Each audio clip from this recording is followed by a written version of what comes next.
বুঝতেছেন? এই যে প্রতি বছর গরু, ছাগল, ভেড়া এগুলো যে বাচ্চা দেয়, এরা কোন মাজারে যে মানত করে? এজন্য চাইতে হবে একজনের কাছে, তিনি কে? আমার প্রিয় পটুয়াখালীবাসী, মাজার জিয়ারত করা সুন্নাহ। আমরা মাজার জিয়ারত করব, আল্লাহ ওয়ালাদের কবরে যাব, আমরা সেখানে যে সালাম দিব, দোয়া করব, নিজের জন্য করব, কবরে শুয়ে থাকা মাইয়েতের জন্য করব, পুরো মুসলিম উম্মার জন্য করব। কিন্তু কবরে যিনি শুয়ে আছে ওই বাবার কাছে সন্তান চাওয়া যাবে? চাকরি চাওয়া যাবে? সফলতা চাওয়া যাবে? সফলতা দেয় কে? সবাই বলেন নাই, আওয়াজ করে বলেন, সফলতা দেওয়ার মালিক কে? এক কথাই রব্বুল আলামিন বলেন, ওয়া ইয়ামসাসকাল্লাহু বিদুররিন ফালা কাশিফা লাহু ইল্লা হু ওয়া ইয়ুরিদকা বিখাইরিন ফালা রাদ্দা লিফাদলি يصيب به من يشاء من عباده وهو الغفور الرحيم الله أكبر আল্লাহ বললেন ওয়া ইয়ামসাসকাল্লাহু বিদুররিন ফালা কাশিফা লাহু ইল্লা হু। আল্লাহ যদি তোমাকে কোনো বিপদ স্পর্শ করায়, আল্লাহ যদি তোমারে কোনো বিপদে ফেলে দেয়, ওই বিপদ থেকে উদ্ধার করার তিনি ছাড়া আর কেউ নাই। জোরে বলেন ঠিক কিনা? তিনি যদি কোনো বিপদে ফেলেন, তিনি ছাড়া বিপদ থেকে উদ্ধার করার কেউ নাই। আর তিনি যদি তোমার প্রতি কোনো অনুগ্রহ করতে চান, ওই অনুগ্রহ ঠেকিয়ে দেওয়ার ক্ষমতাও কারো নাই। আল্লাহ যদি আপনার সফলতা দিতে চায়, পৃথিবীর কোন শক্তি ওই সফলতাকে থামাতে পারে? এজন্য আল্লাহ বললেন, খবরদার, চিন্তা আর আকীদা খালিস করে নাও।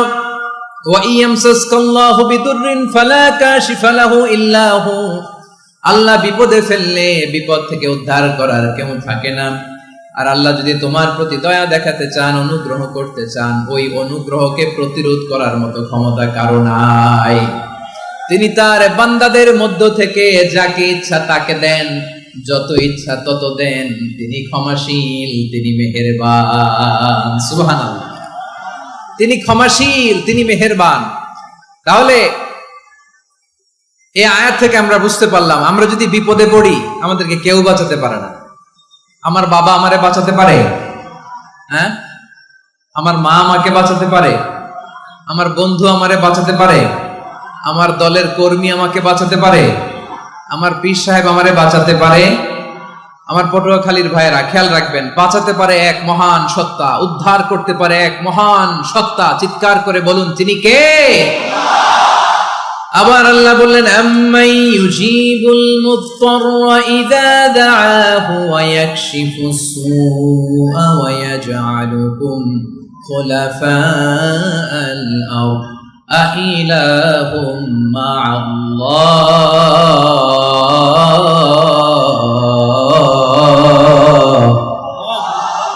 ক্বালিলাম মা তাযাক্কারুন। রব্বুল আলামিন বলেন, বিপদে পড়ে কাতর কণ্ঠে চিন্তাগ্রস্ত হয়ে যখন কেউ ফরিয়াদি হয়ে আল্লাহর ডাকে হাত তোলে, তখন এই ব্যক্তির ডাকে সাড়া দেয় কে? সবাই বলুন।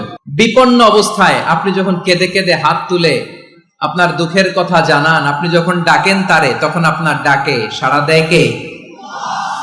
আল্লাহ বলে, আমি সাড়া দেই। তোমাদের বিপদকে মুক্ত করে দেয় কে? ওই আল্লাহর সাথে কোন উপাস্য আছে নাকি? কিন্তু খুব অল্প সংখ্যক লোকই তোমরা উপদেশ গ্রহণ করো। কথাটা কার? তাহলে বিপন্ন মানবতা যখন কাঁদে, মানুষ যখন বিপদে পড়ে নিরুপায় হয়ে ফরিয়াদ করে, তার ডাক শোনার কেউ নাই একজন ছাড়া। চিল্লায় বলেন তো, তিনি কে? এজন্য আমরা ফরিয়াদের হাত কার দিকে তুলব? প্রিয় পটুয়াখালী বলেন, ফরিয়াদের দুটো হাত আমরা কার দিকে তুলবো? এবং খেয়াল রাখতে হবে, মাথার সাথে সেট করে নিতে হবে, আল্লাহ ছাড়া আমাকে উদ্ধার করার কেউ নাই। এই পৃথিবীতে কেউ আপন না। প্রিয় ভাই, বিপদে বললে বোঝা যায় কেউ আপন না। আপন শুধু একজন মহান সত্তা, তিনি কে? এটা কি আপনারা খেয়াল রাখতে পারবেন? হ্যাঁ, বিপদে আপদে কেউ আমাদের বাঁচাতে পারে না, তরাতে পারে না, মুক্তি দিতে পারে না, উদ্ধার করতে পারে না, একমাত্র আমার প্রভু ছাড়া, আল্লাহ ছাড়া। চিল্লায় বলেন ঠিক কিনা? এবং প্রিয় পটুয়াখালীর ভাইয়েরা, মাথার সাথে এটা সেট করে নিতে হবে যে আমাদের পুরো জীবনটাই পরীক্ষা। পুরো জীবনটাই কি? The life is a test. পুরো জীবনটাই পরীক্ষা। এই জীবনে বিপদ আসবে, আপদ আসবে, পরীক্ষা আসবে, সবার জীবনে এটা থাকে। এক একজনের পরীক্ষা এক এক রকম। আমার পরীক্ষা একরকম, মাসুদ ভাইয়ের পরীক্ষা একরকম, চৌধুরী সাহেবের পরীক্ষা একরকম, আপনার পরীক্ষা একরকম, ওনার পরীক্ষা আবার আরেক রকম। পুরো পৃথিবীটাই পরীক্ষা ক্ষেত্র, সবাই পরীক্ষা দিচ্ছি, কিন্তু কারো পরীক্ষা প্রশ্নের সাথে কারোটার মিল নাই। সুবহানাল্লাহ পড়বেন না? পুরোটাই পরীক্ষা ক্ষেত্র, সবাই পরীক্ষার্থী, কিন্তু প্রশ্নপত্র একটার সাথে আরেকটা মিলে না। One doesn't match the other. একজনেরটার সাথে আরেকজনেরটা মিলে না। কাউকে আল্লাহ তাআলা ধনী বানিয়ে পরীক্ষা করেন। কি বানিয়ে? কথা কি বুঝতেছেন নাকি কষ্ট হচ্ছে? কষ্ট হচ্ছে আপনাদের? কাউকে আল্লাহ ধনী বানিয়ে পরীক্ষা করেন, আবার কাউকে আল্লাহ তাআলা গরিব বানিয়ে পরীক্ষা করেন, কাউকে আল্লাহ অসুস্থ বানিয়ে পরীক্ষা করেন। কেউ দেখবেন যে দুরারোগ্য ব্যাধিতে আক্রান্ত, ডাক্তার বলেছে আর সময় নাই, দুরারোগ্য ব্যাধি, ক্যান্সার, যার নেই কোনো অ্যান্সার, তার জন্য পরীক্ষা হচ্ছে এই রোগ। আরেক লোক দেখবেন তার আবার রোগ বালাই নাই, মাশাআল্লাহ, তাকে আল্লাহ তাআলা আর্থিক দৈন্যতা, দারিদ্রতা দিয়ে পরীক্ষা করছেন। এরকম আছে না নাই?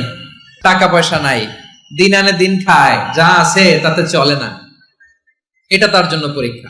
আবার আরেক শ্রেণীর লোক দেখবেন তাকে আল্লাহ অসুস্থতাও দেয় নাই, দারিদ্রতাও দেয় নাই, তার দাম্পত্য জীবনের সমস্যা আছে না নাই?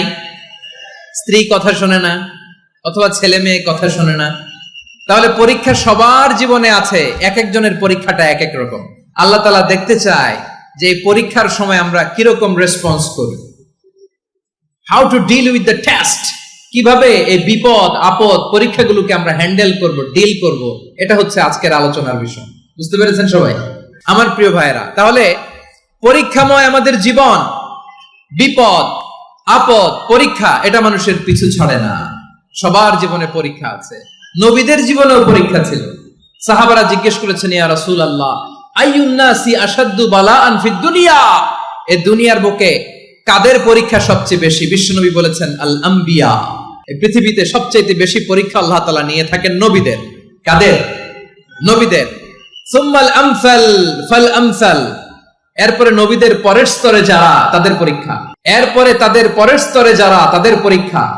সিদ্দিকিনদের, শুহাদাদের, সালিহিনদের, আল্লাহওয়ালাদের। যার ঈমান যত মজবুত, তার জীবনে পরীক্ষাও তত বেশি। চিল্লায় বলেন ঠিক কিনা? তাহলে মুমিনরা, বিশ্বাসীরা, আমরা কি পরীক্ষা বিপদ আপদে ভয় পাই? হ্যাঁ, বিপদ দেখলে ভয় লাগে আপনাদের? ভয় লাগে? হ্যাঁ, না, মুমিনরা বিপদে ভয় পায় না, তারা হতাশ হয় না, সুবহানাল্লাহ, তারা নিরাশ হয় না। বিশ্বাসীরা হাল ছেড়ে দেয় না, তারা ভরসা রাখে একজনের উপর। চিল্লায় বলতে হবে তিনি কে? কারণ মুমিন জানে the grief isn't permanent, the test isn't permanent, the struggle in our life isn't permanent. আমাদের জীবনের দুঃখ, কষ্ট, স্ট্রাগল, এগুলো পার্মানেন্ট নয়। after every difficulties there is an ease. সব কষ্টের পরেই একটা সুখ আছে না নাই? রব্বুল আলামিন বলেন, ফা ইন্না মাআল উসরি ইউসরা, ইন্না মাআল উসরি ইউসরা, ভয় পেও না, চিন্তা করো না, কষ্টের সাথেই আমি রেখে দিয়েছি স্বস্তি। সুবহানাল্লাহ বলেন। মুমিন জীবনে বিপদ যত বেশি, কষ্ট যত বেশি, তার সামনে সফলতা তার চেয়েও বেশি। ঠিক কিনা বলেন? কারণ বিশ্বাসীরা জানে রাত্রি যত গভীর হয়, সুবহে সাদিকের সময় তত আগাতে থাকে। গর্ভবতী নারীর পেটের ব্যথা যত বাড়তে থাকে, ঘরে নতুন মেহমান আগমনের সময় ঘনাতে থাকে। মুমিনদের উপর বিপদ, অত্যাচার, আপদ, পরীক্ষা যত বাড়তে থাকে, কালেমার পতাকা উড্ডয়নের সময় কাছে আসতে থাকে। বিশ্বাসীদের এগুলো হিসাব মিলানো অনেক আগে, এগুলো অনেক আগে হিসাব মিলানো। দুঃখের আধার শেষে সুখের আলো মিটি মিটি হাসে। চিল্লায় বলেন ঠিক কিনা? দুঃখের আধার শেষে আলোর প্রভাত হাসে, হতাশার কালো মেঘে যায় গো ভেসে, হতাশার কালো মেঘে যায় গো ভেসে। দুঃখের আধার শেষে আলোর প্রভাত হাসে, হতাশার কালো মেঘে যায় গো ভেসে, হতাশার কালো মেঘে যাই গো ভেসে, কোরআনের পাতায় পাতায় দেখো ঈমানের পথ ঢাকা ব্যথার কাটায়। কোরআনের পাতায় পাতায় দেখো ঈমানের পথ ঢাকা ব্যথার কাটায়। ভেঙে পড়ো না প্রভু হতাশ হয়ে,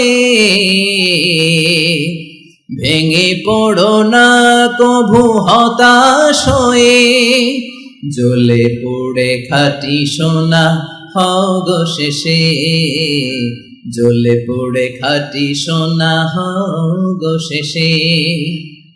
দুঃখের আধার শেষে আলোর প্রভাত হাসে, হতাশার কালো মেঘে যাই গো ভেসে, হতাশার কালো মেঘে যাই গো ভেসে। ঠিক কিনা বলেন?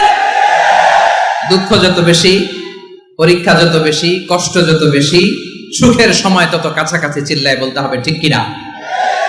এজন্য মুমিন জীবনে পরীক্ষা বেশি, মুমিনদের হতাশা নাই। মুমিনরা নিরাশ হয় না, হতাশ হয় কাফিররা। মুমিনরা কখনো হাল ছেড়ে দেয় না, মুমিনরা ভরসা রাখে একজনের উপর, তিনি কে? তাহলে আমার প্রিয় পটুয়াখালীবাসী, বিপদ থাকবে, পরীক্ষা থাকবে, এই বিপদ থেকে আমাদেরকে উদ্ধার করবেন একজন, তিনি কে? আমরা শুধু আল্লাহর উপরই ভরসা রাখবো। রাজি আছেন তো? চাইবো একজন সত্তার কাছে, আওয়াজ করে বলুন তিনি কে? একজন সত্তার কাছে চাইবে। বিশ্বনবী উনার চাচাতো ভাই আব্দুল্লাহ ইবনে আব্বাস রাদিয়াল্লাহু তাআলা আনহুকে বললেন, ইয়া আব্দুল্লাহ ইবনুল আব্বাস, হে আব্দুল্লাহ ইবনে আব্বাস, ইদা সাআলতা ফাসআলিল্লাহ, যখন চাইবে আল্লাহর কাছে যাও। ও আব্দুল্লাহ, যখন চাইবা আল্লাহর কাছে চাও। ওয়া ইদা ইসতাআনতা ফাসতাইন বিল্লাহ, যখন সাহায্য চাইবা আল্লাহর কাছে ফরিয়াদ করো। জেনে রেখো ও আব্দুল্লাহ, ওয়া'লাম আন্নাল উম্মাতা লাউ ইজতামাআত আলা আন ইয়ানফাউকা বিশাইইন লাম ইয়ানফাউকা ইল্লা বিশাইইন ক্বাদ কাতাবাহু আল্লাহু লাক। ও আব্দুল্লাহ, জেনে রেখো, মনে রেখো, গোটা বিশ্বের সবাই মিলে যদি তোমার উপকার করতে চায় ততটুকুই তারা করতে পারবে যতটুকু আল্লাহ তোমার নসিবে সেটা লিখে রেখেছে। ঠিক কিনা বলেন? আর যদি গোটা বিশ্বের সবাই মিলে তোমার বিরুদ্ধে কনস্পাইরেসি করে, ষড়যন্ত্র করে, গোটা বিশ্বের সবাই মিলেও যদি তোমার ক্ষতি করতে চায় ততটুকুই শুধু পারবে যেটা আল্লাহ তোমার জন্য বরাদ্দ রেখেছে। যতটুকু আল্লাহ তাআলা তোমার জন্য বরাদ্দ রেখেছে অতটুকুই ক্ষতি করতে পারবে, আর এক চুল বেশিও করতে পারবে না, কমও করতে পারবে না। চিল্লায় বলেন ঠিক কিনা। এজন্য আমরা চাইবো কার কাছে? সবাই বলেন নাই, আওয়াজ করে বলেন কার কাছে?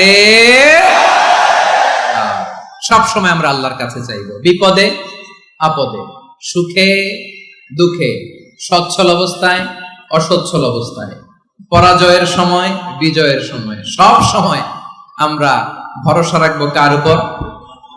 সবাই বলুন। একদল লোক আছে যারা বিপদে পড়লে আল্লাহরে ডাকে, আছে না নাই? পটুয়াখালীতে মাশাআল্লাহ নাই। বিপদ আসলে আল্লাহরে ডাকে, বিপদ নাই আল্লাহও নাই। বিপদে পড়লে নামাজ পড়ে, বিপদও নাই নামাজও নাই। বিপদে পড়লে জিকির করে, বিপদ যখন চলে যায় ওদের জিকিরও বন্ধ হয়ে যায়। এরকম আছে না নাই? কিছু লোক দেখবেন পরীক্ষা আসলে নামাজ পড়ে, আছে আছে? জেনজি আওয়াজ করো, এরকম আছে? এই কমন পড়ে গেছে, কমন পড়ছে। দেখবেন পরীক্ষার সময় নামাজ পড়ে, পরীক্ষাও নাই নামাজও আছে। এরকম কিছু লোক আছে অসুস্থ হলে আল্লাহরে বড্ড ভালোবাসে, আল্লাহরে খুব ডাকে।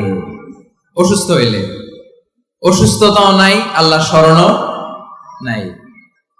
দেখবেন কিছু লোক নির্বাচন আসলে খুব আল্লাহওয়ালা হয়ে যায়, তখন দেখবেন মাথার মধ্যে হেজাব লাগায়, পাঞ্জাবি লাগায়, আল্লাহওয়ালা হয়ে যায়। নির্বাচনও নাই, এরপরে আল্লাহর কথাও নাই। আছে না নাই?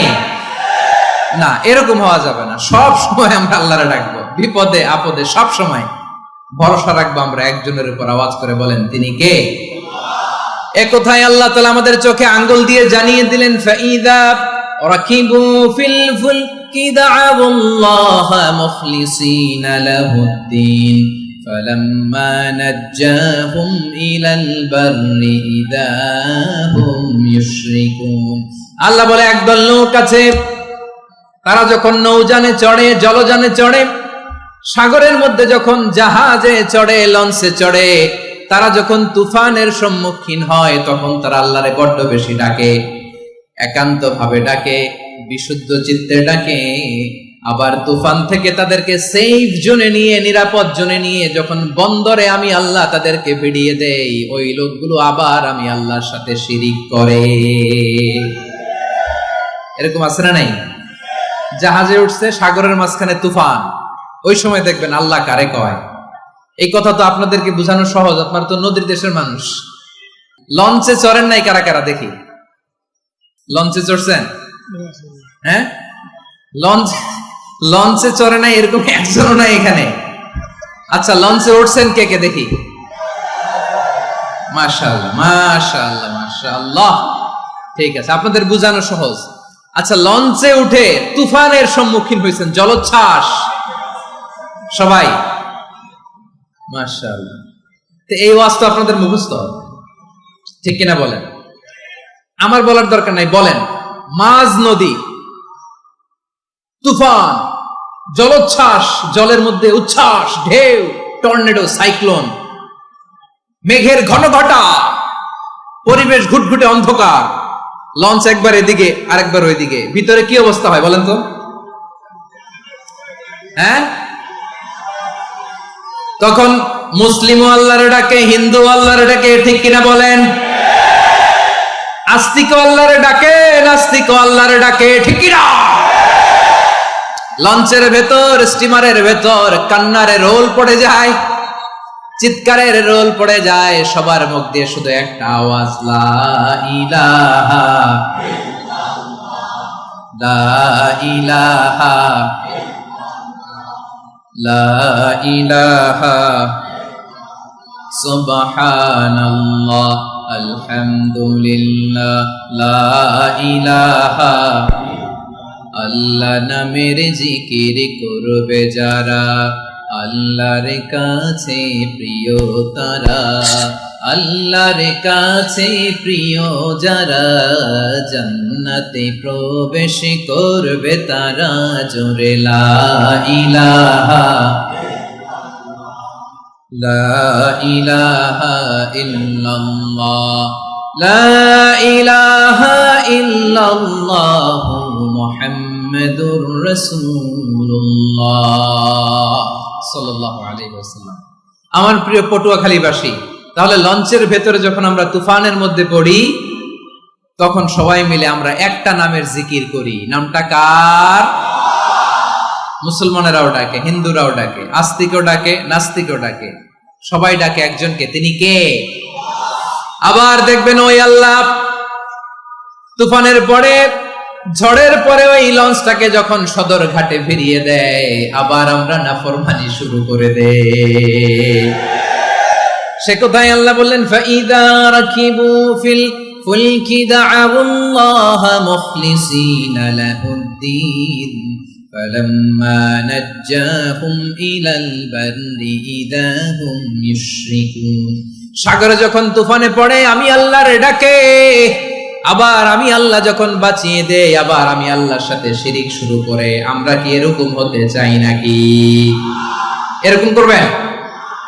হ্যাঁ না, আমরা তুফানে পড়লেও আল্লাহরে ডাকি, আবার বাঁচায় দেওয়ার পরেও ডাকি কারে? আল্লাহকেই ডাকি। বিমানের মধ্যে মাঝে মাঝে দেখবেন যে এয়ার টার্বুলেন্স হয়, জানেন? এয়ার টার্বুলেন্স জানেন তো? মাঝে মাঝে বিমানটা বাউন্সিং করে, বাম্পি, ভেরি বাম্পি ওয়েদার। শোনেন নাই? 40,000 ফিট উপরে যখন থাকে, তখন পাইলট মাঝে মাঝে বলে, dear passengers, ladies and gentleman, right now we are flying 40,000 feet above the ground and we are passing very air turbulence, very heavy air turbulence right now. Please fasten your seat belt.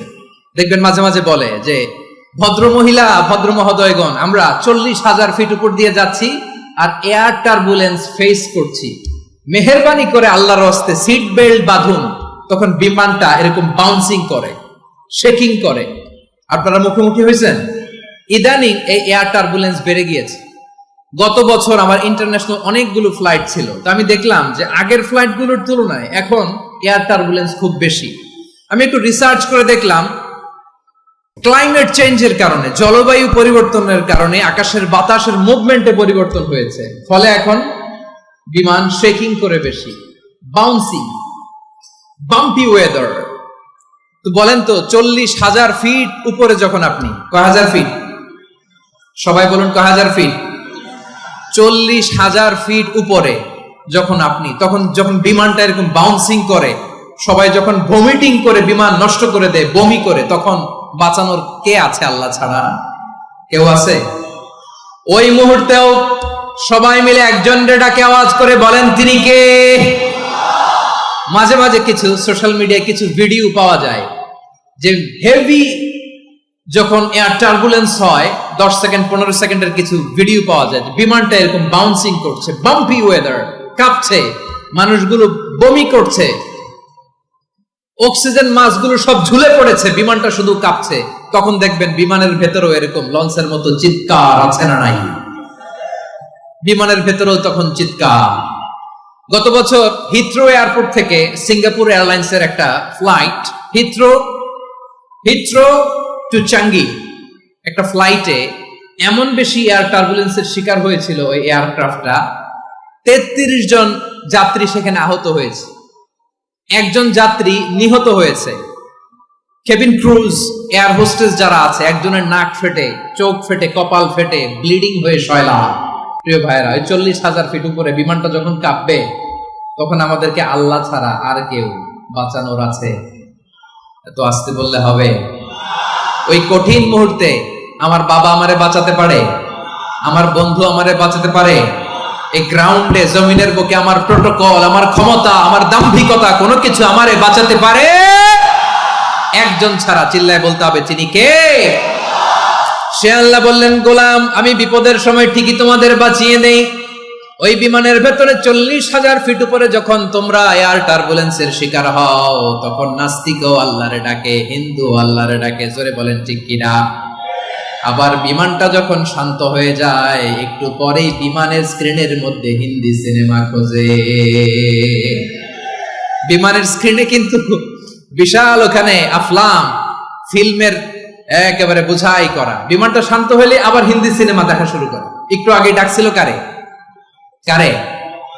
দেখবেন বাংলাদেশে আমাদের ক্রিকেটাররা যখন অন্য কোনো দেশের সাথে খেলে, অনেক সময় এমন হয় বল বাকি একটা, রান দরকার 6টা। বল বাকি কয়টা? পটুয়াখালী বুঝে নাই বোধহয়। বল বাকি কয়টা? রান দরকার। আপনি দেখবেন ক্যামেরাম্যান তখন গ্যালারিতে খালি দেখায় দর্শকদের যে কি অস্থিরতা।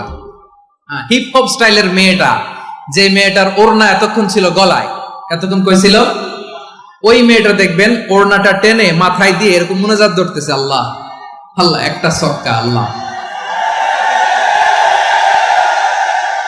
আল্লাহ, আমার লাল সবুজের পতাকারে তুমি অপমানিত কইরো না আল্লাহ, ইন্ডিয়ার সাথে আমাদের খেলা, আল্লাহ আল্লাহ, একটা ছক্কা, একটা। পুরো খেলা জুড়ে এই মেয়ের ওড়না ছিল গলায়, কিন্তু যখন 1 বলে 6 রান দরকার, ওড়না চলে আসছে কোথায়? মাথায়। আবার মুনাজাত আছে না নাই?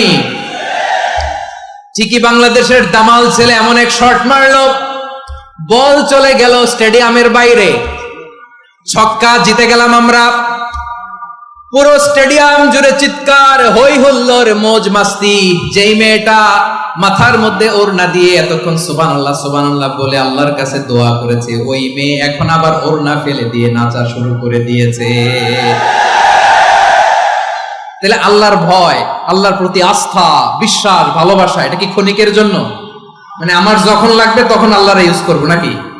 হ্যাঁ, বিপদে আপদে, সুখের সময় দুঃখের সময়, সচ্ছল অসচ্ছল অবস্থায় বিশ্বাসীরা ভরসা রাখে একজনের উপর। চিৎকার করে বলো পটুয়াখালী তিনি কে? সে আল্লাহ বললেন, গোলাম মনে করো না জাহাজ থেকে সদরঘাটে ভিড়িয়ে দিলাম, তুমি নিরাপদ হয়ে গেছো। মনে করো না 40,000 ফিট থেকে সেফ ল্যান্ডিং এর পরে এয়ারপোর্টে নেমে গেলেই তুমি নিরাপদ হয়ে গেছো। ও মিয়া, বিপদ কি শুধু সাগরে আর আকাশে? ঘরের ভেতরও বিপদ আসতে পারে কি পারে না? এজন্য সূরা মুলক আল্লাহ বললেন আমিনতুম মান ফিস সামাই আন ইয়াখসিফা বিকুমুল আরদা ফাইযা হিয়া তামুর। তোমরা কি ভাবছো তোমরা নিরাপদ? সাগরের মধ্যে তুফান, আল্লাহ আল্লাহ ডাকলাম, সদরঘাটে যেয়ে পড়ছি, বেঁচে গেছেন তো আপনি। আর পাবে আপনারে আল্লাহ? আল্লাহর তো সাগরের মাঝখানে তো আল্লাহ আপনার পাইছিল, আর তো পাবে না। আর পাবে আপনারে? আর আল্লাহ ধরতে পারবে আপনারে? ঘরের ভেতরও বিপদ দিয়ে আটকাতে পারে কে? 5 স্টার 7 স্টার হোটেলের ভেতরেও আমাকে বিপদের মধ্যে ফেলে দিতে পারেন কে? আল্লাহ বললেন তোমরা কি ভেবেছো তোমরা নিরাপদ? আমি চাইলে ল্যান্ডস্লাইডস, ভূমি ধস দিয়ে 1 লক্ষ এক মুহূর্তে নিয়ে যেতে পারি। এক সুনামি দিয়ে থাপ্পড় মেরে 3 লক্ষ সাগরের ভেতরে ঢুকায় দিতে পারি। 1 সেকেন্ডও লাগে না আমার। أم أمنتم من في السماء أن يرسل عليكم حاصبا فستعلمون كيف نذير। আল্লাহ চাইলে আকাশ থেকে পাথর বৃষ্টি নাজিল করতে পারেন কি পারেন না? এই মুহূর্তে এখানে ভূমিকম্প দিতে পারেন কি পারেন না? আচ্ছা, ভূমিকম্প যখন হয় আমাদের কারো হুঁশ থাকে? আপনি মনে করছেন আমরা সাধারণ মানুষ, আমরা দৌড় দেই, আর প্রেসিডেন্ট প্রধানমন্ত্রী ওনারা বুঝি খাটে শুয়ে থাকে? কথা বুঝে নাই বোধহয়। ভূমিকম্প, আর্থকোয়েক যদি হয়, বাঁচার জন্য আমরা কি করি? হয় খাটের তলায়, ডাইনিং টেবিলের নিচে, উপরে শক্ত কিছু আছে এটার নিচে, অথবা ঘর থুইয়া দেও দৌড়। তো প্রধানমন্ত্রী উনি কি করে? প্রেসিডেন্ট উনি কি করে? হ্যাঁ, উনি খাটের মধ্যে যে শুয়ে থাকে নাকি? উনিও দৌড়, সাধারণ মানুষও দৌড়, প্রধানমন্ত্রীও দৌড়, বাড়িওয়ালাও দৌড়, ভাড়াটিয়াও দৌড়, সবাই দৌড়। নাকি ভাড়াটিয়ারা বাড়ি থুইয়া দৌড়, বাড়িওয়ালারা আর বেরোয় না? এরকম না। তাহলে যে কোনো মুহূর্তে ভূমিকম্প দিয়ে নাস্তানাবুদ করতে পারে কে? আমার প্রিয় ভাইয়েরা, আমরা নিরাপদ নই, আমরা তার দয়ায় বেঁচে আছি। কার দয়ায়?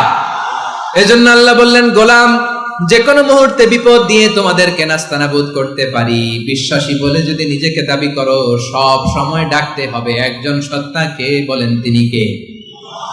এই কথা ক্লিয়ার? এই সবগুলো উদাহরণ শেষে সবার কাছে ক্লিয়ার হয়েছে না যে বিপদ থেকে, আপদ থেকে, পরীক্ষা থেকে, ক্যালামিটি থেকে আমাদেরকে কেউ বাঁচাতে পারে না একজন সত্তা ছাড়া। আবারও বলেন তো তিনি কে? ক্লিয়ার? হ্যাঁ, সবাই বুঝতে পারছেন? আচ্ছা, এবার আমরা দেখি বিষ্ণু ঈসা ইসলামের জীবনে বিপদ আপদ ছিল কিনা। উনি বিপদ আসলে কিভাবে ডিল করতেন, বিপদ আসলে কোন দোয়া পড়তে হয়, কিভাবে ফরিয়াদের হাত উত্তোলন করতে হয়, কিভাবে রবের দরবারে নতজানু হয়ে ফরিয়াদ করতে হয়, এটা জানার দরকার আছে না নাই? আসুন আমরা বিষ্ণুনবীর জীবনী থেকে দেখি বিপদ আসলে উনি কি করতেন। বিপদ আসলেই প্রথমে বিষ্ণু ঈসা ইসলাম একটা দোয়া পড়তেন। কি পড়তেন? তিনি পড়তেন ইন্না লিল্লাহি ওয়া ইন্না ইলাইহি রাজিউন। নিশ্চয় আমরা আল্লাহর জন্য, নিশ্চয় আমরা কার দিকে ফিরবো ভাই? আবার কার দিকে ফিরবো? আওয়াজ করে বলুন তো, আমরা এসেছি কার কাছ থেকে, আবারও ফিরে যাব কার কাছে?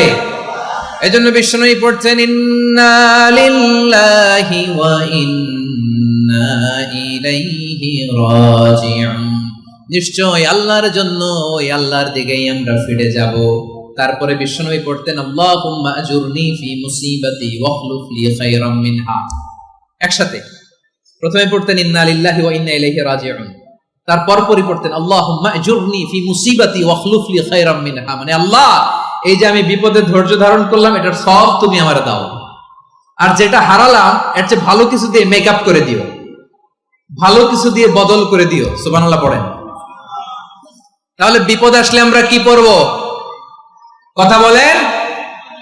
এই যে আমি শুয়েছিলাম, নাশিদ গাচ্ছিল ওরা, এদেশে পরস্পরে দেখা হলে দেয় সালাম, এদেশে আমজনতার হৃদয় জুড়ে পাক কালাম, এদেশে বিপদ এলে সর্বজনে সর্বক্ষণে দোয়া পড়ে ইন্না লিল্লাহ। কি পড়ে? সুবহানাল্লাহ সুবহানাল্লাহ সুবহানাল্লাহ সুবহানাল্লাহ। এদেশে আজান শুনে সূর্য ওঠে শহর গ্রামে, এদেশে আজান শুনে সূর্য ডুবে সন্ধ্যা নামে, এদেশে সকল কাজে সবাই বলে বিসমিল্লাহ, এদেশে ভালো কিছু দেখে শুনে হাসি মুখে সবাই বলে মাশাআল্লাহ। সুবহানাল্লাহ পড়ে। তাহলে বিপদ এলে আমরা কি পড়ি? কথা বুঝলে সবাই উত্তর দিতে হবে। বিপদ এলে কি পড়ি? তাহলে বিপদ এলেই আমরা এখন থেকে ইন্না লিল্লাহ পড়বো, নাকি হাই হুতাশ করবেন? একদল আছে হাই হুতাশ করে, হায় আল্লাহ রে মোর কি হইল রে, মুই কি হরমু রে, মুই কমবে যামু রে, আছে না নাই? এরকম বিলাপ করতে নিষেধ করেছেন বিশ্বনবী। কি করব, কই যাব, কি হবে, হায় হায়, এরকম হাহুতাশ আছে না নাই? বিশ্বাসীরা হাহুতাশ করে না, তারা ইন্না লিল্লাহ পড়ে। কি পড়ে মনে থাকবে? আমরা পড়বো ইন্না লিল্লাহি ওয়া ইন্না ইলাইহি রাজিউন। নিশ্চয়ই আমরা আল্লাহর জন্য, আমরা আল্লাহর দিকেই ফিরে যাব। এরপর পড়বো আল্লাহুম্মা আজুরনি ফি মুসিবাতি ওয়া আখলুফ লি খায়রাম মিনহা। আল্লাহ, আমি যে বিপদে ধৈর্য ধারণ করলাম এটার সওয়াব দিও, আর যা হারালাম তার চেয়ে ভালো কিছু দিয়ে বদল করে দিও। সুবহানাল্লাহ পড়েন। বিশ্বনবীর হাদিস শুনলেন উম্মে সালামা রাদিয়াল্লাহু তাআলা আনহা। ওনার স্বামী হলো আবু সালামা। মজার ঘটনা খেয়াল করে শুনেন আমার প্রিয় কলিজার টুকরা ভাইয়েরা। কানগুলো খরগোশের কানের মতো খাড়া করে আমার দিকে তাকান। সাইয়্যিদাতুনা উম্মে সালামা রাদিয়াল্লাহু তাআলা আনহা, ওনার স্বামীর নাম আবু সালামা। শ্রেষ্ঠ দম্পতি, শ্রেষ্ঠ ফ্যামিলি।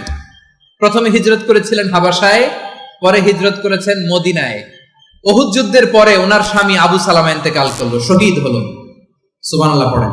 যখন আবু সালামা ইন্তেকাল করল, উম্মে সালামা রাদিয়াল্লাহু তাআলা আনহা কেঁদে কেঁদে হয়রান। আর নবীর শিখানো বাণী অনুযায়ী তিনি বারবার পড়ছিলেন ইন্না লিল্লাহ। কি পড়ছিলেন? জামু, কি হরমু, এগুলো বলে নাই। কি বলছে? ইন্না লিল্লাহ। যেহেতু বিশ্বনবী বলেছেন কেউ যদি বিপদের প্রথম ধাক্কায় পড়ে ইন্না লিল্লাহি ওয়া ইন্না ইলাইহি রাজিউন, আল্লাহুম্মা আজুরনি ফি মুসিবাতি ওয়া আখলুফ লি খায়রাম মিনহা, তাহলে এই বিপদে যে সে যা হারালো তার চেয়ে শ্রেষ্ঠ কিছু দিয়ে আল্লাহ তার বদল দিয়ে দিবে।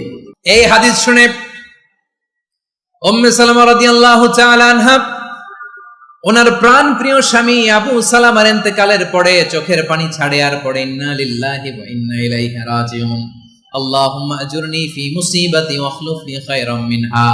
বারবার এই দোয়া পড়ে চোখের পানি ছাড়ে, এই দোয়া পড়ে চোখের পানি ছাড়ে। আর মনে মনে বলে আবু সালামার মতো ভালো মানুষ মদিনাতে নাই, আবু সালামার চেয়েও ভালো মানুষ মদিনাতে নাই। তার চেয়ে ভালো মানুষ কি করে আল্লাহ তাআলা আমারে দিবে? তার চেয়ে ভালো মানুষ তো আমি মদিনাতে দেখি না। চোখের পানি দিয়ে বুক ভাসায় আর নবীর হাদিসের উপর আমল করে পড়ে ইন্না লিল্লাহি ওয়া ইন্না ইলাইহি রাজিউন, ইন্না লিল্লাহি ওয়া ইন্না ইলাইহি রাজিউন। পড়তে পড়তে চোখের পানি ছাড়ে আর চিন্তা করে বিশ্বনবী বললেন এই দোয়া পড়লে যেটা হারালাম তার চেয়ে ভালো কিছু দিয়ে আল্লাহ পুরস্কার দেয়। আবু সালামার চেয়ে ভালো মানুষ মদিনার মধ্যে আর কে হতে পারে? কি আজীব তামাশা, কি অবাক করা ঘটনা। কিছুদিন পরে দেখা গেল সাইয়্যিদুল মুরসালিন রাহমাতাল লিল আলামিন স্বয়ং বিশ্ব নবী উম্মে সালামাকে বিয়ের প্রস্তাব পাঠিয়েছে। স্বয়ং বিশ্ব নবী উম্মে সালামা রাদিয়াল্লাহু তাআলা আনহাকে বিয়ের প্রস্তাব পাঠিয়েছেন। উনি রাজি হয়ে গেলেন, বিয়ে হয়ে গেল। উনি হয়ে গেলেন উম্মুল মুমিনিন, আমাদের মা, পুরো মুসলিম উম্মার মা। চিৎকার করে বলেন আল্লাহু আকবার। তাহলে আমার প্রাণ প্রিয় ভাইরা, বিপদে পড়লে আমরা পড়বো ইন্না লিল্লাহি ওয়া ইন্না ইলাইহি রাজিউন, আল্লাহুম্মা আজুরনি ফি মুসিবাতি ওয়া আখলুফ লি খায়রাম মিনহা। পড়বেন? পড়বেন না? যারা যারা বিপদ আসলে এই দোয়াটা পড়বেন এখন থেকে আওয়াজ করে ইনশাআল্লাহ বলেন। যা হারাইছেন তার চেয়ে শ্রেষ্ঠ জিনিস দিয়ে বদলা দিবে কে? বিশ্বাস হয়? একটু সন্দেহ লাগে মনে হয়, একটু সন্দেহ আছে? যাদের বিশ্বাস হবে তাদের কি আল্লাহ উত্তম বদলা দিবে, ঠিক কিনা বলেন? তাহলে বিপদে পড়লেই প্রথমে আমরা এটা পড়ব। দোয়াগুলো যদি এখন মুখস্থ না হয়, এই যে রেকর্ডিং হচ্ছে, পেয়ে যাবেন, কালকেই পেয়ে যাবেন। শুনে শুনে মুখস্থ করবেন। আমার মায়েরা, আমার বোনেরা, আপনাদের জন্য 3টি মাঠের অ্যারেঞ্জমেন্ট করা হয়েছে, আমি জানি। আপনারা এই দোয়াগুলো পড়বেন, আপনার স্বামীকে শেখাবেন, সন্তানকে শেখাবেন, আপনার পুরো পরিবারটাকে জান্নাতের টুকরো বানিয়ে দিবে কে? তাহলে বিপদ আসলে প্রথমে কি পড়তে হবে এটা জেনে গেলাম। এরপরে বিপদ আসলে নিজেকে কি করে আল্লাহর কাছে সঁপে দিতে হয় এটাও জানার দরকার আছে না নাই? বিপদে প্রথমে ইন্না লিল্লাহ করলাম, ধৈর্য ধারণ করলাম, বিপদ থেকে উদ্ধারের সর্বোচ্চ চেষ্টা করলাম। আমার কাজ যখন শেষ তখন আমি আমার এই বিষয়টা আল্লাহর কাছে সঁপে দিব। কার কাছে সোপর্দ করব? কার কাছে? বিপদে বললে কেমন করে নিজেকে আল্লাহর কাছে সঁপে দিতে হয়, আসুন সাইয়েদনা ইব্রাহিম আলাইহিস সালামের জীবনী থেকে জানি। আল্লাহর খলিল ইব্রাহিম আলাইহিস সালাম আমাদের মতো সমাজ ব্যবস্থা পায় নাই। আমরা জন্মের পরে আমাদের কানের ভেতরে আজান দিয়েছে কে? একামত দিয়েছে কে? আমাদের বাপদাদারা আমাদের কানে আজান দিয়েছে কি? দেয় নাই। আমাদের জন্মের পরেই তো আজান, একামত, বাড়ির পাশে মসজিদ, প্রতিদিন আজান, জুমার খুতবা, প্রতি মাসে মাসে তাফসিরুল কোরআন মাহফিল, মসজিদ, মিনারা, অভাব নাই। ঠিক কিনা বলেন? আপনি যেই সুন্দর ইসলামিক এনভায়রনমেন্ট পেয়েছেন, আমাদের ইব্রাহিম খলিল উনিও কি এরকম পেয়েছিলেন? হ্যাঁ, উনি জন্মের পর পরে ওনার কানে আজান দিয়েছে কেউ? আমার প্রিয় ভাইরা, আগা গোড়া একটা শিরকি পরিবেশ উনি জন্মগ্রহণ করেছেন।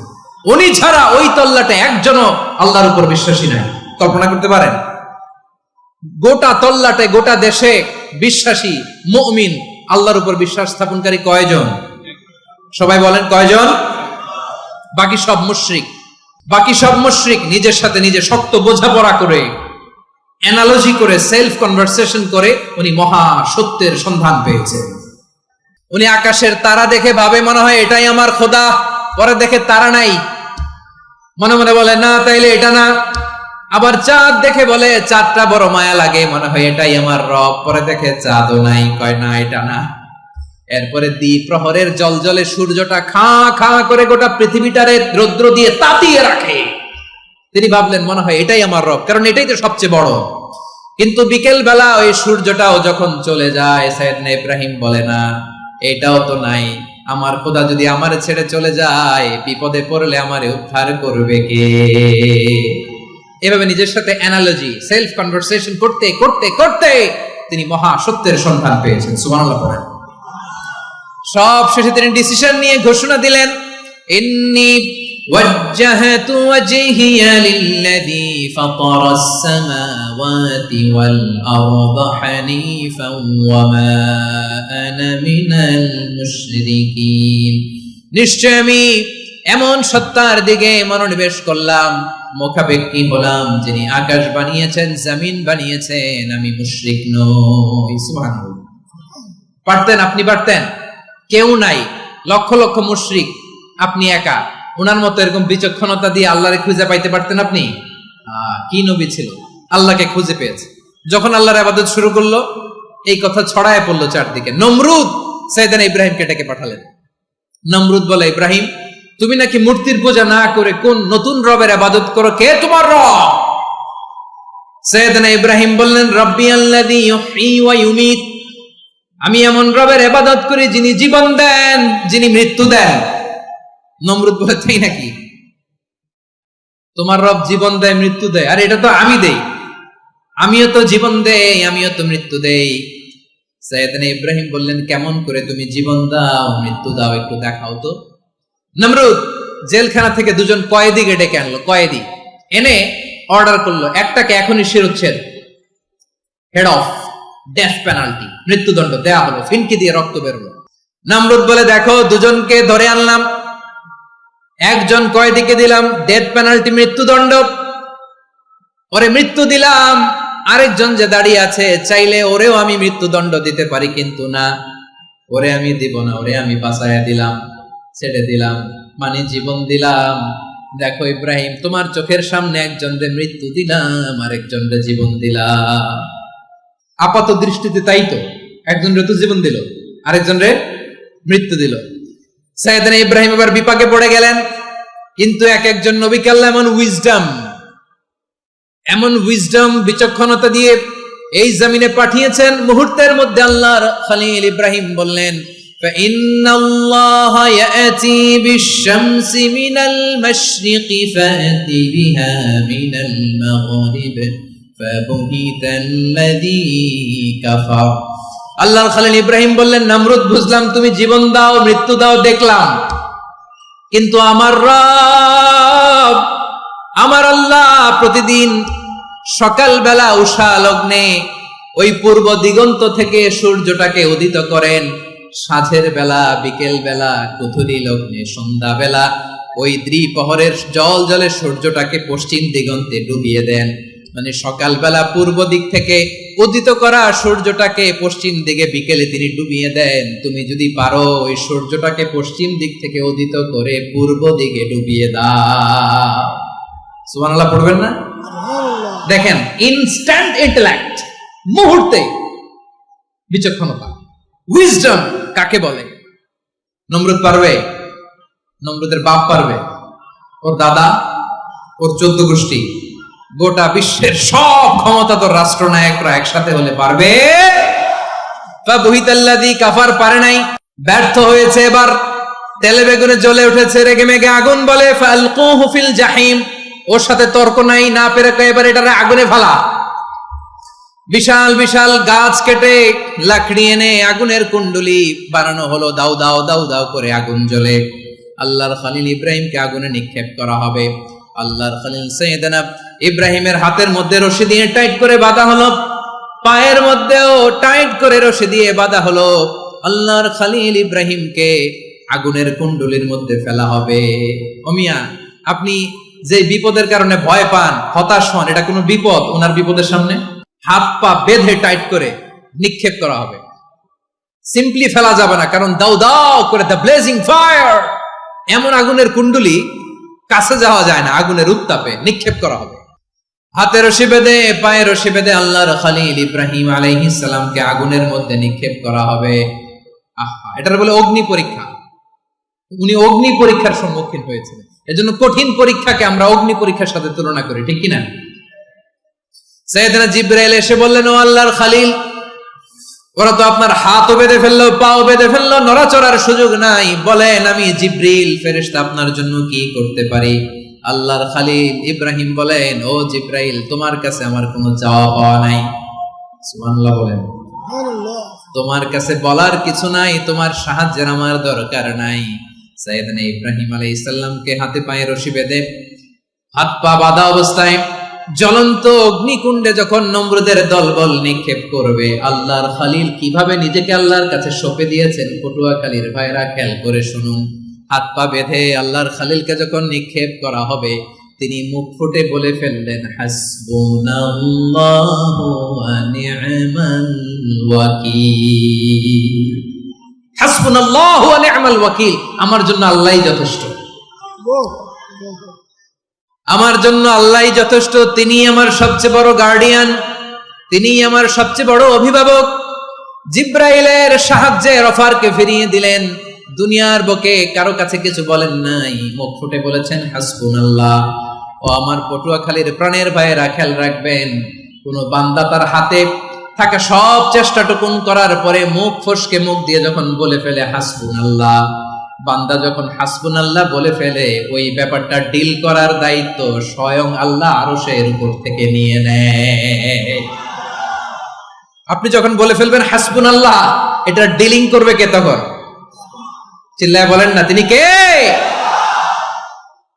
বান্দা তার সাধ্যের সবটুকু চেষ্টার পরে নতজানু হয়ে যখন বলবে হাসবুনাল্লাহ, আল্লাহ তুমি আমার জন্য যথেষ্ট, নি'মাল ওয়াকিল, তুমি আমার শ্রেষ্ঠ অভিভাবক, তখন তার কি দরকার না দরকার এটা ডিল করে স্বয়ং আল্লাহ। নিক্ষেপ করা হলো সাইয়েদনা ইব্রাহিমকে অগ্নিকুণ্ডলিতে। হাজার হাজার মানুষের দৃশ্য দেখার জন্য জড়ো হয়েছে এরকম বিশাল ময়দানে। কিন্তু কি অবাক করা ঘটনা, সবাই ভয় পাচ্ছিল, না জানে কি হয়ে যায়। আল্লাহর খলিলকে যখন আগুনের কুণ্ডলিতে নিক্ষেপ করা হয়, আল্লাহর খলিল ইব্রাহিম আগুনের কুণ্ডলীর মধ্যে বসে বসে মানুষগুলোর দিকে তাকিয়ে হাসতে শুরু করে দেয়। কারণ আকাশ থেকে রব্বুল আলামিন স্পেশাল ভার্ডিক্ট নাজিল করেছেন, স্পেশাল হুকুম জারি করেছেন, কুল্লা ইয়া নারু কুনি বারদান ওয়া সালামান আলা ইব্রাহিম। ও আগুন, খবরদার, সৃষ্টি শুরু থেকে তোকে একটা ধর্ম আমি বাতলে দিয়েছিলাম, তোর ধর্ম, আগুনের ধর্ম হলো যা পাবে জ্বালিয়ে সারখার করবে। আল্লাহ বলল, আগুন, তোর ধর্ম দিয়েছিলাম, তুই সব জ্বালিয়ে পুড়িয়ে সারখার করে দিবি, কিন্তু ক্ষণিকের জন্য আমি তোর জ্বালিয়ে দেওয়ার ক্ষমতাটাকে কেড়ে নিলাম, জ্বালিয়ে ভস্ম করে দেওয়ার ক্ষমতা আমি কেড়ে নিলাম। কুনি বারদান, ঠান্ডা হয়ে যা, কিন্তু এত বেশি ঠান্ডা হবি না আবার আমার ইব্রাহিমের জন্য সর্দি লেগে না যায়। সুবহানাল্লাহ, এত আস্তে বললে হবে? কুনি বারদান, বারদ মানে বরফ, ঠান্ডা।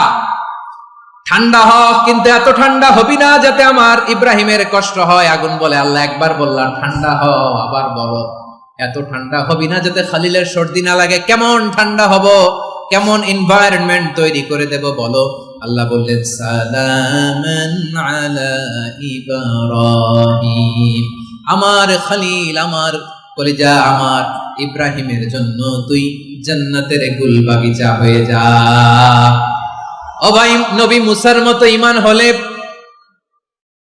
রাস্তা হবে সাগর জলে, নবী ইউসুফের মতো ঈমান হলে একে একে দরজা খোলে। নবী ইব্রাহিমের মতো ঈমান যদি আজও থাকে বিদ্যমান, অগ্নিকুণ্ডে দেখতে পাবে খুবসুরত এক ফুল ভাগা।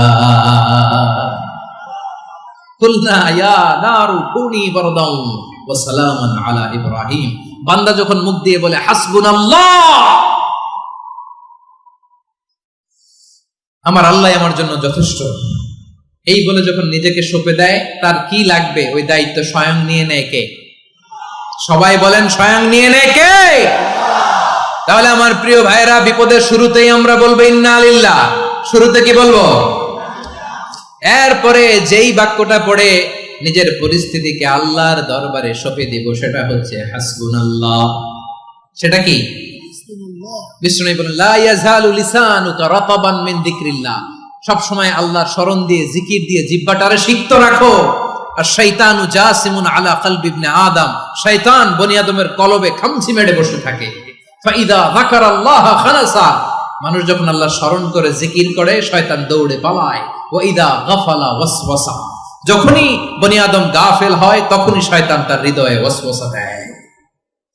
এজন্য বিপদে পড়লে ইন্না লিল্লাহ, নিজের সব টুকুন করার পরে, নিজের রোল প্লে করার পরে নিজেকে আমরা কি বলে সঁপে দিব? সবাই বলেন, সবাই বলতে হবে, আরো জোরে বলে, মনে থাকবে। বিপদে পড়লে প্রথমে ইন্না লিল্লাহ, এরপরে নিজেকে যখন সঁপে দিব তখন হাসবুনাল্লাহ। এরপরে কঠিন বিপদে যখন বিশ্বনবী পড়তেন তখন কি করতেন? এমন বিপদ মাঝে মাঝে হয় না, দেয়ালে পিঠ থেকে যায়, চোখে মুখে অন্ধকার, কি করব দিশা খুঁজে পাই না, এরকম হয় কখনো? হ্যাঁ, আপনাদের হয়? হয় না? তো জান্নাতে আছেন আপনারা। হয় হয়, এরকম হয়েছে না যে দেয়ালে পিঠ থেকে গেছে, চোখে মুখে অন্ধকার, ওই যাব, কি করব, বাঁচানোর কেউ না, এরকম হয়েছে কখনো আপনাদের? যদি হয় তাইলে এটার সলিউশন বলবো, না হইলে তো এগুলো বলে লাভ নাই। হয় হয় হয়, বিশ্বনবী এরকম কঠিন বিপদে পড়েছেন জীবনের কিছু কিছু মুহূর্তে। ওই মুহূর্তে বিশ্বনবী স্পেশাল দুইটা দোয়া পড়তেন। এই দোয়াগুলো আপনাদেরকে জানিয়ে দে। বিশ্বনবী বলেন, কঠিনতম বিপদে যখন পড়বা, দেয়ালে পিঠ থেকে যায়, চোখে মুখে অন্ধকার, বাঁচার কোনো উপায় নাই, তখন পড়বা লা ইলাহা ইল্লা আনতা সুবহানাকা ইন্নী কুনতু মিনাজ জালিমিন। আল্লাহ, তুমি ছাড়া কোনো ইলাহ নাই, তুমি পবিত্র, নিশ্চয় আমি জালিমদের অন্তর্ভুক্ত। সুবহানাল্লাহ বলেন। এই দোয়া সাইয়েদনা ইউনূস আলাইহিস সালাম পড়েছিলেন যখন মাছের পেটে ছিলেন। কিসের পেটে? এবং অনেক মুফাসসিরিন ইকরাম বলেছেন, অনেক আহলুল ইলমরা বলেছেন, এটা হচ্ছে ইসমে আজম। ইসমে আজম এমন দোয়া যেটা দিয়ে দোয়া করলে আল্লাহ দোয়া কবুল করে, কিন্তু এটা কোনটা, এটা নিয়ে ইখতিলাফ আছে। কোন কোন আহলুল ইলম বলেন এই লা ইলাহা ইল্লা আনতা সুবহানাকা ইন্নী কুনতু মিনাজ জালিমিন, এটা হচ্ছে ইসমে আজম। সাইয়েদনা ইউনূস আলাইহিস সালাম পড়েছেন, আপনারা পড়েননি? তুফান হইলে পড়েন না? আমাদের এলাকায় তো এটা খুব, এটার উপর ব্যাপক আমল আছে। পটুয়াখালীতে কি অবস্থা বলেন? পড়েন পড়েন পড়েন পড়েন।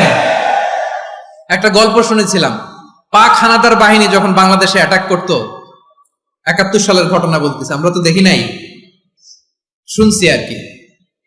৭১ যদি দেখতাম এতদিনে রাজাকার হয়ে যেতাম। আল্লাহ আমাদেরকে বাঁচাই দিছে, আল্লাহর মেহেরবানি, ঠিক কিনা বলেন? মন মতো হইলে মুক্তিযোদ্ধা, মন মতো না হইলে রাজাকার। কত কিছু দেখলাম এই শাহবাগের বুকে।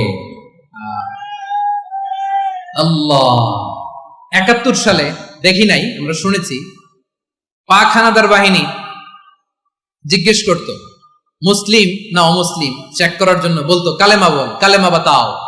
তো যারা কালেমা বলতে পারতো পাকিস্তানি বাহিনী নাকি ওদেরকে ছেড়ে দিত, শুনেছি। তো একজনকে এক বাঙালিরে পেয়ে তার মাথার মধ্যে বন্দুকের নল ধরে বলতেছে কালেমা বল সালে, কালেমা বাতা, কালেমা বল। তো ভয়ের চোটে এই দোয়া পড়া শুরু করছে। ও পড়তেছে লা ইলাহা ইল্লা আনতা সুবহানাকা ইন্নী কুনতু মিনাজ জালিমিন। পাকিস্তানি বলে সালে ये तो मुसीबत का কালেমা है। বাঙালি কয় হাম তো ভি মুসিবত মে হ্যায়।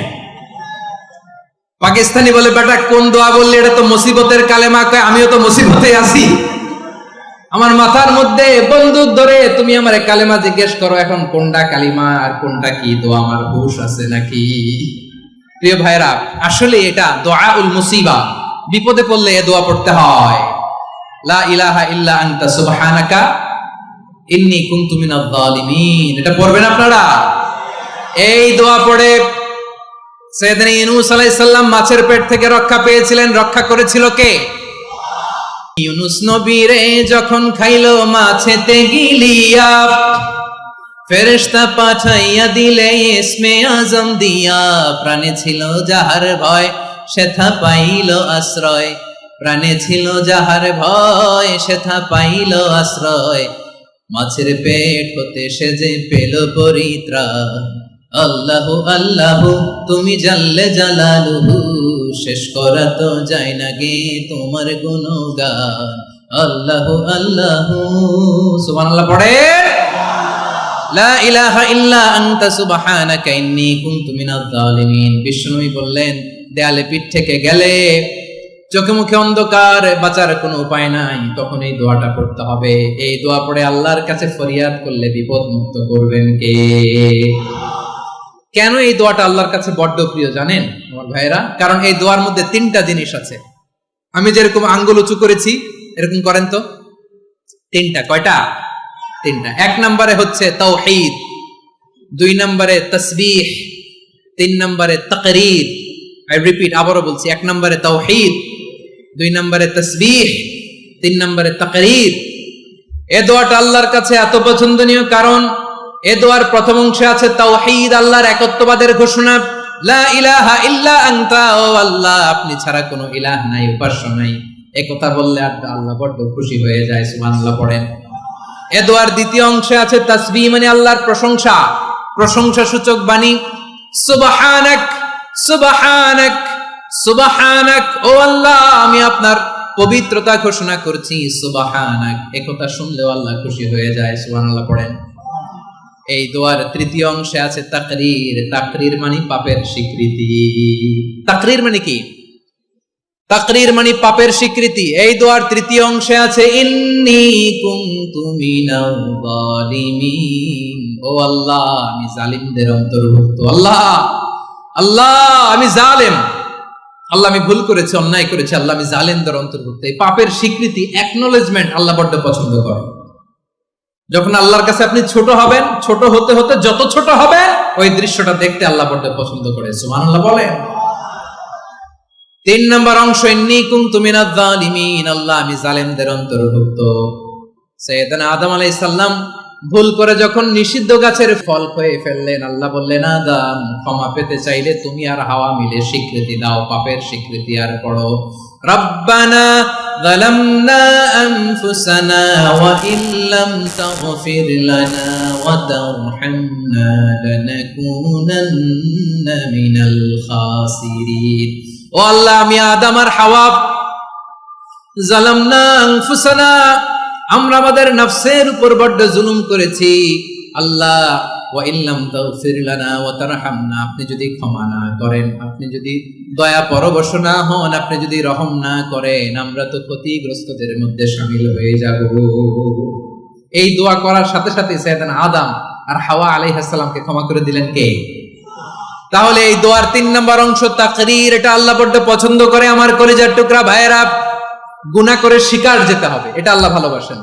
সাইয়েদনা আবু বকর রাদিয়াল্লাহু তাআলা আনহু বিষ্ণু ঈসা ইসলামকে বললেন ইয়া রাসূলুল্লাহ আল্লিমনি দুআআন আদউ বিহি ফি সালাতি, নবী হে আপনি আমার এমন একটা স্পেশাল দোয়া শিখায়া দেন যে দোয়াটা আমি নামাজে পড়ব। নবী বললেন তাহলে তুমি পড়ো আল্লাহুম্মা ইন্নী যালামতু নাফসি যুলমান কাসীরান ওয়া লা ইয়াগফিরুয যুনুবা ইল্লা আনতা ফাগফির লি মাগফিরাতাম মিন ইনদিকা ওয়ারহামনি ইন্নাকা আনতাল গফুরুর রহিম। সুবহানাল্লাহ। সালাম ফেরানোর আগে পড়েন, কথা কয় না, পড়েন পড়েন।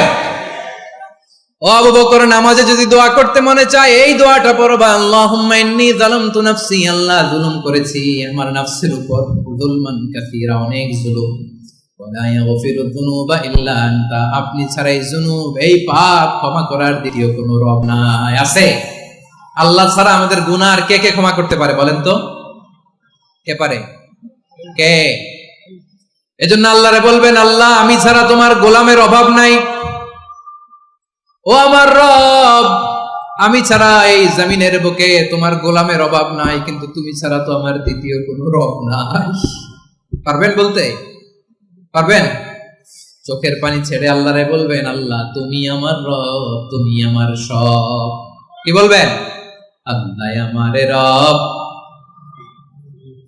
সবাই বলুন, আল্লাহ আমারে রব, দমে দমে তনু মনে তারি অনুভব, আল্লাহ আমারে রব। আল্লাহরে বলেন, আল্লাহ তুমি আমার রব, তুমি আমার সব। আল্লাহ আমি ছাড়া এই জমিনে তোমার গোলামের অভাব নাই, তুমি ছাড়া আমার দ্বিতীয় কোনো রব নাই। এ কথা বলে চোখের পানি ছেড়ে আল্লাহরে স্বীকৃতি দেন, আল্লাহ আমি পাপী, আল্লাহ জামিনে আমার চেয়ে বড় পাপী আর কেউ নাই। ওযু করে সিজদায় লুটিয়ে পড়ে চোখের পানি ছেড়ে আল্লাহরে পাপের স্বীকৃতি দেন, আল্লাহ এমন কোন জুলুম নাই, গুনাহ নাই আমি করি নাই, সগীরা কবিরা, জেনে না জেনে, ইচ্ছায় অনিচ্ছায়, শিরকি বেদাতি সব গুনাহ করেছি। আল্লাহ আকাশের নিচে জমিনের উপরে আমার চেয়ে বড় গুনাহগার আর কেউ নাই।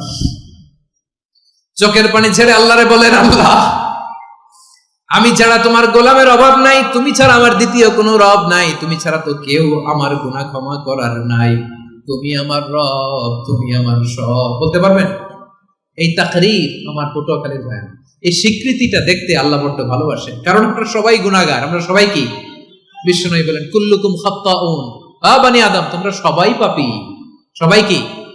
সবাই পাপী। আমরা সবাই পাপী, আপন পাপের বাটখারা দিয়ে অন্যের পাপ মাপি। আমরা যে পাপী এটা ভাবতে মনে চায় না কারো, খালি অন্যের পাপ দেখি আমরা, এটা ভুল।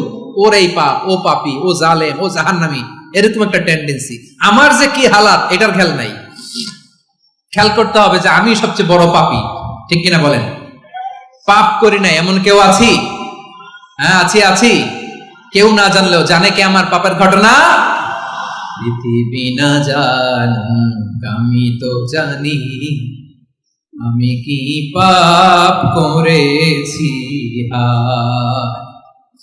ও আমার কলিজার টুকরা ভাইয়েরা, মাথাটাকে নিচু করে জীবনের সব গুনার ফিরিস্তিগুলো একটা একটা করে স্বীকার করে আল্লাহরে বলেন, আল্লাহ আমি পাপী, আল্লাহ আমার চেয়ে বড় পাপী এই দুনিয়াতে কেউ নাই, আকাশের নিচে জমিনের উপরে আমার চেয়ে বড় পাপী কেউ নাই। একটা একটা করে আল্লাহ স্বীকার করি আমি পাপী, সব পাপের স্বীকৃতি দিলাম। পৃথিবী না জানুক আমি তো জানি, আমি কি পাপ করেছি। হায় আমার পাপের করলে বিচার, বাঁচার আমার নাই উপায়। দয়াময় তুমি মাফ করো আমায়, মাফ করো। আল্লাহ তাআলা যদি দয়া করে আমাদেরকে মাফ না করে, আমাদের বাঁচার কোনো উপায় নাই। আপনি কি ভেবেছেন আপনার নামাজ দিয়ে আপনি জান্নাতে যাবেন? আপনি তাহাজ্জুদ গুজার, সেজদা দিতে দিতে কপালে দাগ ফেলেছেন, এটা আপনারা জান্নাতে নেবে না। আপনি এলাকার সবচেয়ে বড় হাতেম তাই দানশীল, এই দানের ভরসায় বসে আছেন, আমাদের নামাজ, আমাদের রোজা, আমাদের ইবাদত, এগুলোকে মিজানের পাল্লায় উঠালে কোনো ওজনই হবে না। তবে আমাদের একটা কৌশল জানা আছে, আমরা আল্লাহর রহমতের ভিখারি। আমরা সেদিন আগেই গুনার স্বীকৃতি দিয়ে দেব। আমরা বলবো, আল্লাহ তুমি প্রশ্ন করার আগে তোমার একটা কথা বলি, আমারে কিছু জিজ্ঞেস করো না, আমি সব করেছি। এমন কোন পাপ নাই যে পাপ আমারে দিয়ে হয় নাই। তোমার রহমত দিয়ে তুমি জান্নাতে পাঠাবা, তোমার দয়ায় জান্নাতে যেতে চাই, আমল দিয়ে না। পারবেন বলতে? কিয়ামতের দিন আমরা বলবো, আল্লাহ আমার আমল দিয়ে জান্নাত চাই না, আমি তোমার দয়া দিয়ে জান্নাত চাই। তোমার দয়া ছাড়া আমার কোনো উপায় নাই। কারণ আল্লাহ যদি বিচার করে, বাঁচার কারো উপায় নাই। আল্লাহ যদি বলে ফেলেন তুই এটা করলি কেন, ওখানে গেলি কেন, কোরআনে 1000 বার নিষেধ করলাম তারপরেও এই পাপে জড়ালি কেন, এরকম প্রশ্ন ছুড়ে দিলে আমার উত্তর আছে? বাঁচার কোনো উপায় আছে? রোজ হাসরে হে আল্লাহ আমার করোনা বিচার, আল্লাহ করোনা বিচার। বিচার চাহি না তব দয়া চাই, এ গুনাহগার, আল্লাহ করোনা বিচার। আপনার আমল দিয়ে জান্নাতে যাবেন? কি দিয়ে যাবেন? আল্লাহর দয়া দিয়ে। আল্লাহর রহম আর দয়া ছাড়া কেউ জান্নাতের চেহারাও দেখতে পাবে না। আমার প্রিয় ভাইরা, এই দোয়া আল্লাহর কাছে পছন্দনীয় হওয়ার কারণ 3টা। দোয়ার প্রথম অংশে আছে তাওহীদ, আল্লাহর একত্ববাদের ঘোষণা। এই দোয়ার দ্বিতীয় অংশ আছে তাসবিহ, আল্লাহর প্রশংসা সূচক বাণী। এই দোয়ার 3 নাম্বার অংশ পাপের স্বীকৃতি।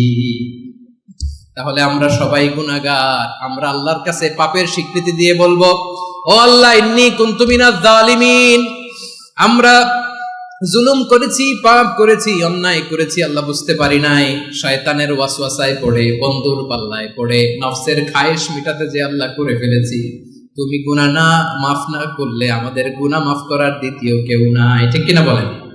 এভাবে অনুতপ্ত হয়ে যদি আল্লাহর কাছে দোয়া করেন, দেয়ালে পিঠ থেকে গেছে, কোন রাস্তা নাই বের হওয়ার, ওই মুহূর্তেও আপনাকে বিপদ থেকে উদ্ধার করবে কে?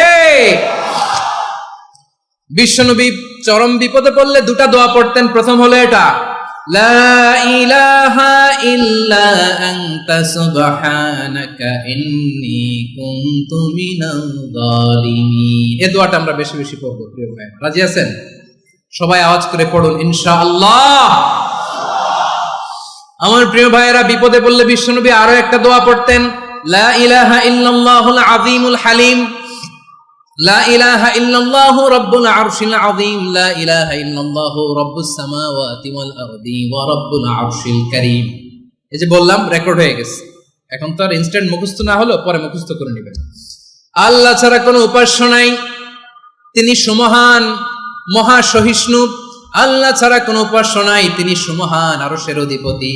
আল্লাহ ছাড়া কোনো উপাস্য নাই, তিনি আকাশের মালিক, জমিনের মালিক, তিনি সুবিশাল আরশের অধিপতি। সুবহানাল্লাহ পড়েন।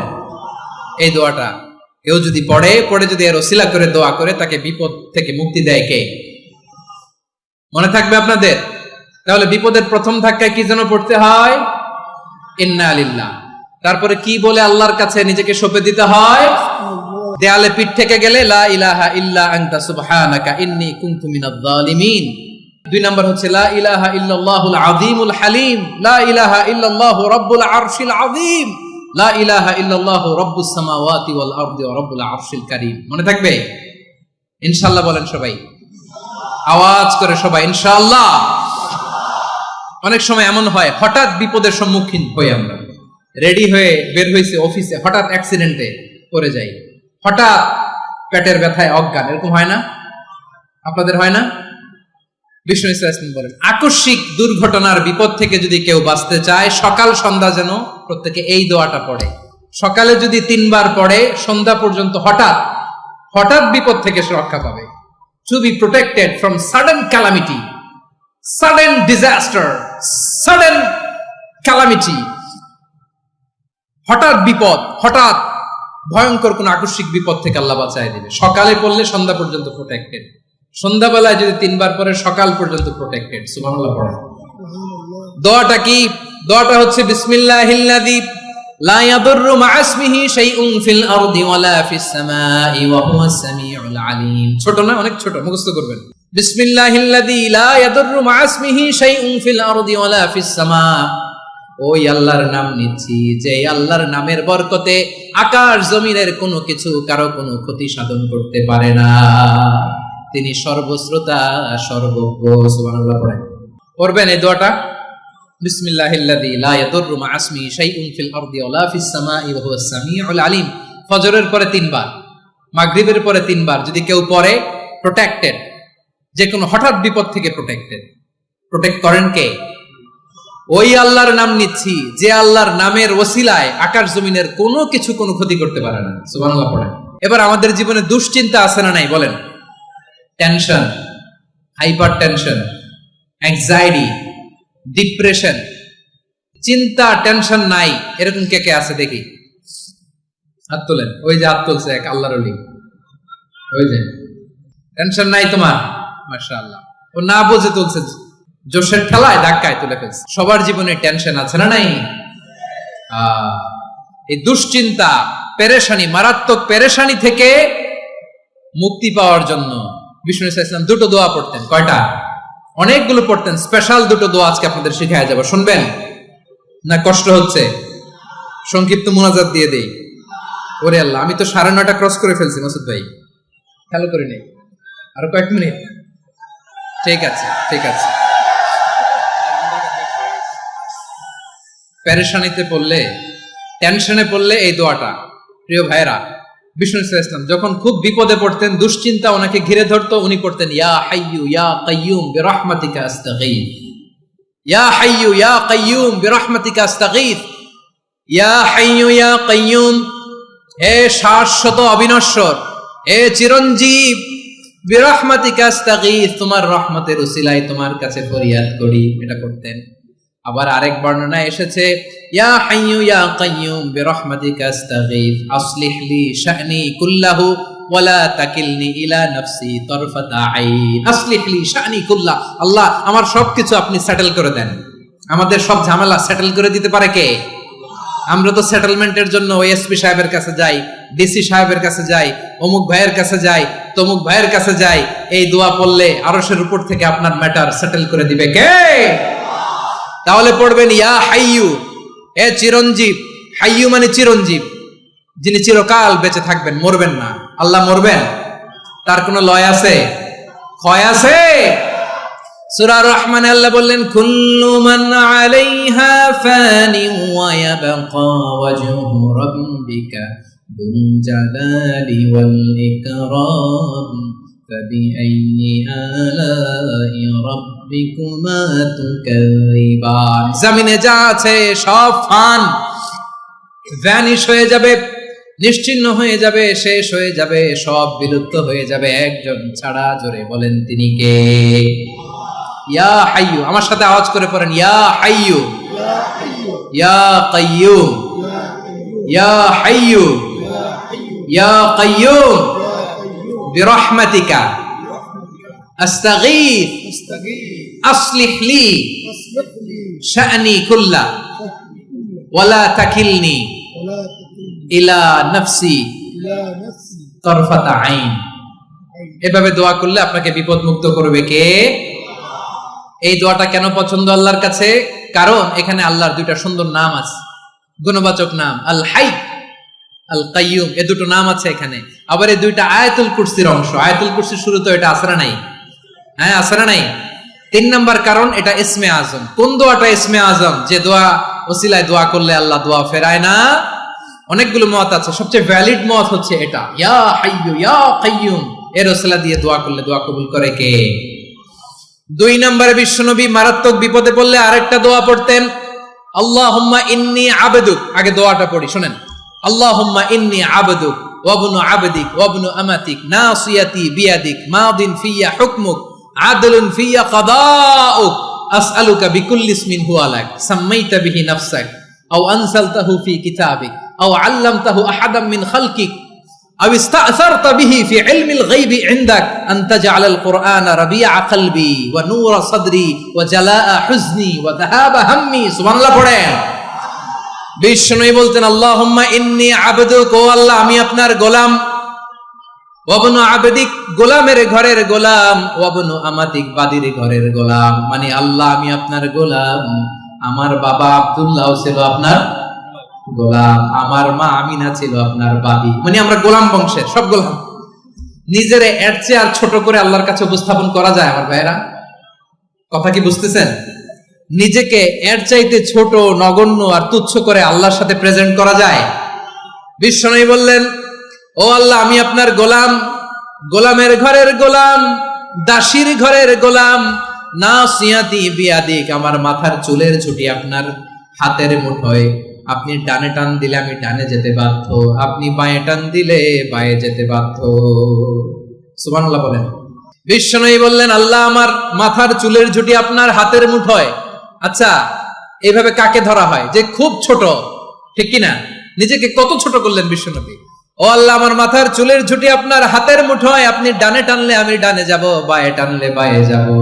আল্লাহ আসআলুকা বিকুল্লি ইসমিন হুয়া লাক নাসিয়াতি বিয়াদিক মাদিন ফিয়া হুকমুক, আপনার নির্দেশ আমার উপর কার্যকর হবেই হবে। আদলুন ফিয়া কাদাউক, আপনার ফয়সালা, যেই ফয়সালাই আপনি আমার জন্য করেন এটাই ইনসাফ। সুবহানাল্লাহ বলেন। আমরা আল্লাহর ফয়সালায় সন্তুষ্ট হতে চাই না। কত কমপ্লেইন, আল্লাহ তুমি এটা দিলা না, ওইটা পাইলাম না, ওইটা হইল না রে, এরকম অভিযোগ কমপ্লেইন আমাদের আছে না নাই? আর বিশ্বনবী বলতেন আদলুন ফিয়া কাদাউক, আল্লাহ আমার জন্য তোমার যেটা ফয়সালা এটাই সবচেয়ে শ্রেষ্ঠ ইনসাফ, এর চেয়ে ইনসাফ আর হতে পারে? এভাবে কায় মনোবাক্যে আল্লাহর কাছে বিশ্বনবী দোয়া করতেন। এরপরে বিশ্বনবী বললেন, আল্লাহ তোমার যত নাম আছে সব নামের ওসিলায় দোয়া করি, যে নাম তুমি আমাদেরকে জানিয়েছো, যে নাম তুমি আমাদেরকে জানাও নাই, যে নাম তুমি কোরআনে নাজিল করেছো, যে নাম নাজিল করো নাই, যে নাম শুধু নবীদেরকে জানিয়েছো। আর আল্লাহর এমন কিছু চমৎকার চমৎকার সুন্দর সুন্দর নাম আছে, এই নামগুলো রব্বুল আলামিন কাউকে জানাবে না। সুবহানাল্লাহ বলেন। আমরা তো 99 নাম জানি, 100 নাম জানি আল্লাহ, কিন্তু আল্লাহর এমনও কিছু নাম আছে যেগুলো আল্লাহ বিশ্বনবীরও জানায় নাই। এগুলো আল্লাহ ইলমুল গায়বে রেখে দিয়েছেন। দোয়ার সময় বলবেন, আল্লাহ তোমার যেই নামগুলো জানি, যেগুলো জানি না, যেগুলো কোরআনে আছে, যেগুলো নাই, যেগুলো নবীরে খাস ভাবে জানাইছো ওগুলোর উসিলায়, যেগুলো কোনোদিন জানাবাও না তোমার ওই নামের উসিলাও তোমার কাছে চাই। আল্লাহ কোরআনকে আমার হৃদয়ের বসন্ত বানাও, আমার বক্ষের জ্যোতি বানাও, আমার চিন্তা দুশ্চিন্তা তুমি দূর করে দাও। বিশ্বনবী বললেন, এই কালিমাগুলো, এই বাক্যগুলো পড়ে যদি কেউ আল্লাহর কাছে ফরিয়াদ করে, তার হৃদয় থেকে দুশ্চিন্তা কাটিয়ে দিবে কে? পড়বেন, এই দোয়াগুলো পড়বেন। আচ্ছা, সব শেষে বলি, ঋণের বোঝায় যারা জর্জরিত, বিষ্ণু ইসলাম চমৎকার একটা দোয়া শিখিয়েছেন। আমাদের অনেকে ঋণের বোঝায় জর্জরিত, আছে না নাই? এদিকে কেউ আছেন? থাকলে হাত তোলার দরকার নেই, থাকলে এই দোয়াটা পড়বেন। এক সাহাবীর নাম আবু উমামা, নামাজের ওয়াক্ত ছাড়া উনি মসজিদে যেয়ে বসে আছে। বিষ্ণু বললেন, কিরে আবু উমামা, নামাজের তো ওয়াক্ত হয় নাই, মসজিদে কি? সাহাবী বলে, হুমুমুন লাজিমাতনি ওয়া দুয়ুন, নবী গো ঋণের বোঝায় এমন টেনশনে আছি, ঘরে থাকতে পারলাম না, মসজিদে চলে আসছে। বিশ্বনবী বলেন, আমি কি তোমার এমন একটা দোয়া শিখাবো যেটা পড়লে আল্লাহ তাআলা তোমার ঋণের বোঝা হালকা করে দিবেন?